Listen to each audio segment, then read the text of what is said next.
Alright, what's going on, guys? Trev back again, here to bring you another video. This one's going to be doing your daily Walking Dead video for today. In this one, we're going to start with giving our thoughts on a reaction from an interview with Andrew Lincoln, who gave his response or reaction to the Walking Dead Season 7 finale script.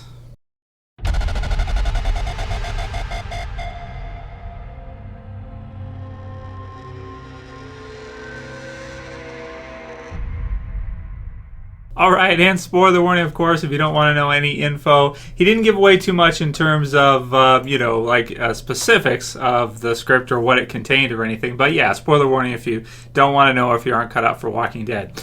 So I'll put the link in the description for you guys. It's to comicbook.com, and it's an interview with Andrew Lincoln where he reveals epic reaction to the season. And it says, quote unquote, "I promise you there is one beat in 16, or he means like one part or one scene or one something, in episode 16, so that's a season 7 finale.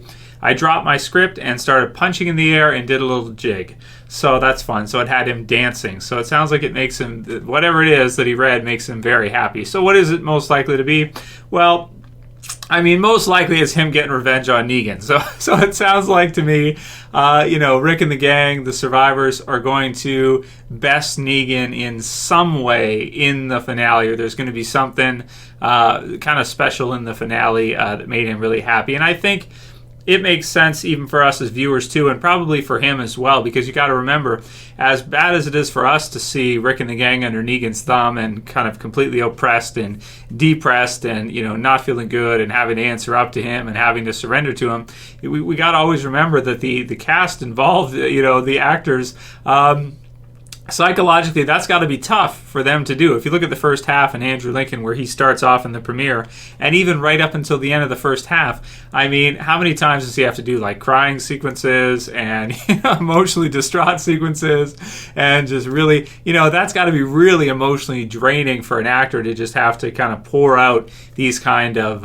emotions like that. And it sounds like in the finale, and also probably in the second half as well too, we're going to start to see some heroic moments where Rick and the group actually best Negan, or at least in some way, maybe not totally defeat him. I'm not expecting to see Rick and the group defeat Negan and the Saviors completely in the finale, but maybe some kind of small victory, or some kind of, something where it feels like Rick is on at least equal playing field with Negan again, and he doesn't feel like he's being dominated by this baseball bat wielding psycho from Virginia. But you guys can write your comments below with your predictions. What do you think the sequence is going to be? I'm thinking probably something in Alexandria, maybe a part where Rick thinks he's got Negan. Maybe doesn't get him, but, closer. At least he feels like he's not, totally inferior to Negan at that point. But write your comments below. Let me know what you guys think about that one. I think it's cool. It also says that this is an incredibly contrasting take on the season 7 finale than the season 6 finale. By now, we all know how that went down, Negan cliffhanger and all, but the weeks leading up to the episode 6/16, it seemed like every cast member was sharing their dark and horrifying perspective of the closing moments of the show's 6th season. And that's true too. It's actually been longer than just the first half of season 7. It's been into the finale for season 6, so it's been quite a while that the cast has probably been waiting for their chance to kind of get back at Negan, so to speak. So it should be great, and also the fact that they extended it out and kind of really emotionally made us dive into that with the TV series. It's just going to feel that much better, and I think we saw that from this interview shows that even from Andrew Lincoln, because they were under his thumb for so long, it's going to feel even better when they eventually, are able to fight back against him and defeat him if they can. So we'll see what happens to the TV series. Nothing confirmed, of course. Don't know. And again, it's not really spoilers. It's just saying, of course you would think that they're going to, get revenge and, eventually best Negan and the others. So it's going to feel even better when they finally do it. Sam V says, Trav, who's next to get Lucille'd? And you guys can write your comments below on this and who you think is going to get Lucille'd next. I mean, the easy answer, if you want to be technical, is going to be some zombies, probably. So, some walkers are probably going to get Lucille'd. But yeah, we might not see Negan kill anyone with Lucille for a while, because aside from, the premiere, And even based on the comic book series too, it's not too often that we actually see Negan actually Lucille somebody and finish the job. It's kind of more of a thing where, he's obviously great with the bat. He's been using it like crazy in the zombie apocalypse. He's really dangerous with it from hand-to-hand range. But a lot of time, he's such a mastermind, he doesn't really have to do it himself. Most of the time, he's getting his dudes to do the, his saviors to do the dirty work for him. So there's very few times I think that Negan will actually be killing somebody himself. Usually it would be somebody under him, unless he means to prove a point, which is when I think he uses Lucille, if he's trying to prove a point. So, oh man, tough one. Your guess is as good as mine. I'm not privy to any spoilers. Blitz Gaming Channel says he thinks it's going to be Richard from The Kingdom, which he could be a seasoned character. We'll have to see about Richard. I actually like Richard quite a bit, because he's one of the only ones from The Kingdom that's like, let's do it. Let's get these guys, And everyone else, including Carol and Morgan, are kind of like, same with Ezekiel. So I like Richard a lot, and I'll probably do my death predictions video within the week or next 2 weeks. Go through all the characters. The thing is now there's so many characters. It's oh my god, it's crazy. So I'll see about that. But definitely Richard could be one of the ones in there, I think, that could be a season character, sort of like Milton in season 3 or something like that. I could see that because he wasn't really around, prior to that in the TV series. He might have been in the season 6 finale. I'd have to rewatch it to see if he actually is there when Morgan first meets him. The real Negro says, when you think of the main group, who do you think of, Trev? So when you think of your main Walking Dead group, who does it contain? So that's a really good question, I think, and you guys can write your comments below. Who is your main Walking Dead group? So what is the Walking Dead group to you? Oh, man, that's a really tough question because, if you look at all the seasons, I'd say probably season 5-ish is probably my main group. I can't really think of, there are some characters that are added on afterwards in season 6 that have stuck, like Aaron. He's kind of part of who I consider main group. But almost none of the Alexandrians I would consider to be main group. I would consider someone like Father Gabriel to kind of be main group at this point. Of course, you got to have Maggie, you got to have Rick, Carl, Michonne. So for me, I'd kind of go like season 5-ish. You could go Tyrese before, or you could go Aaron after.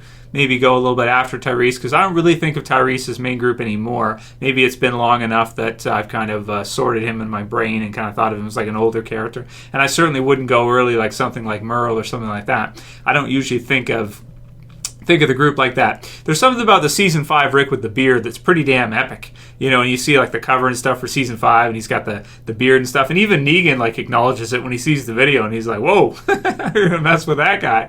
So that's kind of the Walking Dead group that I think of. Daryl's got the crossbow and he's got the long hair. That's kind of the way I think of it. Even right now, I'm not used to it because Daryl doesn't have the crossbow and he's got different gear on and stuff. It's like, that's not Daryl. That's not the way I think of Daryl. That's Daryl right there. So I'd go season 5. But you guys pick your group. Maybe some of you would think of the season 2 group with Andrea and Shane and Lori as part of it. I don't know. You guys can write your comments below. Jimmy H says, Q&A, do you think Carol and Tobin's mini relationship and kissing was pointless?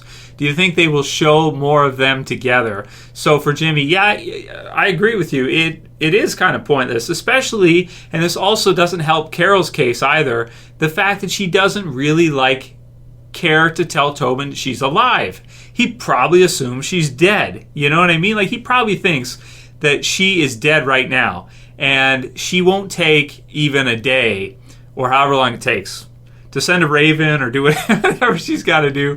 Can't make a phone call, but just go there and tell him, hey, you know what, I'm alive, I'm off doing my own thing, I'm gonna survive on my own for a while, I'm kind of depressed, so I'm okay though, don't worry about me, I'm fine. It's kind of like if you had even a hint of a relationship going with somebody, you probably want to tell them in a zombie apocalypse that you're alive if they haven't seen you for a while, especially when the saviors are running around and all this stuff's going on. Everybody must assume she's dead. So I think it's kind of crappy that she hasn't even told him. And I think that also means that she really doesn't care about him at all. If she didn't even just tell him, hey, I'm alive, then she doesn't care. And so it is kind of pointless. Yeah, I'd like to see something come from it, but it sounds like it's just been kind of, just let go, so to speak, just as not important to the story, I guess. So anyway, whatever. Horrible Video Production says, Spencer has been in 27 episodes. Shane was only in 20. We barely knew Spencer before his last episode. See how perfectly Shane was built up right up to the end. So just to comment real quick on that one, his build-up was incredible. And also, there was some trickery there from Gimple, I think, because he wrote Save the Last One, and he wrote some great stuff for Shane there. And I think, like, if you look at the season 2, Shane has, like, so much time. He probably has more time than anybody in terms of scenes and screen time, right up there with Rick. He might even have more than Rick. I haven't compared, but season 2 really feels like Shane's season. And for a part there, it feels like Shane is the main character, and Rick is kind of either on equal playing field with him, or even sometimes below, because Shane has his own episodes and stuff like this. It's just pretty awesome, and, you know, Rick kind of screws up with Sophia and stuff like that, so it doesn't make him look great. And so, you know, I don't know if it was 100% intentional, but they kind of almost got you on Shane's side as like a point of view perspective, at least for me anyway, because I had read the comics and I knew all the stuff that was coming. So Shane's angle made a lot of sense to me, and it was just really well done. And yeah, that was one of the most incredible deaths in the series. It might be, that and Lori might be the most impactful deaths of the entire series, to me anyway. But you guys can write yours below on what yours were. Some people still found Mika and Lizzie's death were some of the most traumatizing in the whole show. We'll do a couple more. What would Negan do? I like that name. That's funny. What would Negan do? Hey, Trav, do you think that we will ever get to see what the zombie apocalypse is like during winter in the TV series? I'd really like to see some zombie popsicles shattered. So probably never, but maybe in Fear, but not in The Walking Dead, because in The Walking Dead, they filmed the wrong time of the year, and AMC is not going to want to push off Walking Dead just so they can film in a different season. HBO is doing that with Game of Thrones, but I can't see AMC doing that. I just can't. I'm actually surprised that HBO did it, because I was thinking, like, they're going to be like, what? No, just do it the normal way. I don't care if it's, you know, but different networks, different types of, you know, shows, I guess.